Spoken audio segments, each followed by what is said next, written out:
আসসালামু আলাইকুম গাইস, কি অবস্থা সকলের? আশা করি সবাই ভালো আছেন।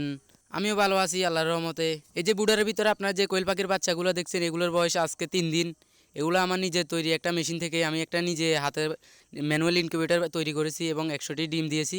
সেই 100 ডিমের ভিতর আমার 81টার মতো বাচ্চা পেয়েছি আলহামদুলিল্লাহ। বাকি যে 20টা ডিম বাদ গিয়েছিল সেগুলোর মধ্যে 16টা ডিমে বীজ ছিল না এবং 4টা ডিমে বাচ্চা মারা গিয়েছিল।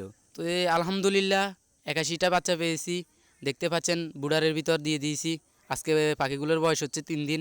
আর এখানে আপনারা দেখতে পাচ্ছেন আমি পাখিগুলোকে তাপ দেওয়ার জন্য দুইটা ক্লিয়ার যে সুপারস্টার যে ক্লিয়ার বলগুলো থাকে হলুদ কালার জলে মানে 25 ওয়াটের দুইটা লাইট লাগিয়ে দিয়েছি এবং সাথে একটা এসিডিসি লাইট লাগিয়ে দিয়েছি।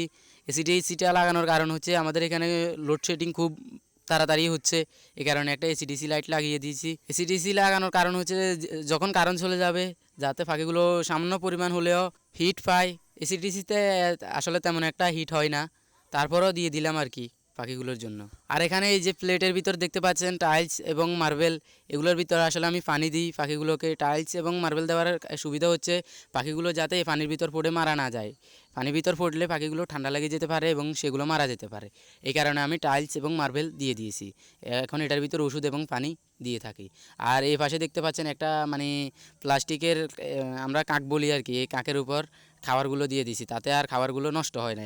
পেপারের উপর খাবার দিলে আমি অনেকের ভিডিওতে দেখেছি যে পেপারের উপর খাবার দেয়। পেপারের উপর খাবার দিলে তাদের পায়ের সাথে যে মানে যে তাদের পায়খানার সাথে সবগুলো মিশ্রিত হয়ে পাখিগুলো খাবারগুলো নষ্ট হয়ে যায়, এই কারণে আমি একটা কাকের ভিতর দিয়ে দিয়েছি। আসলে আমি এই ইনকিউবেটরটি বানিয়েছিলাম শখ করে।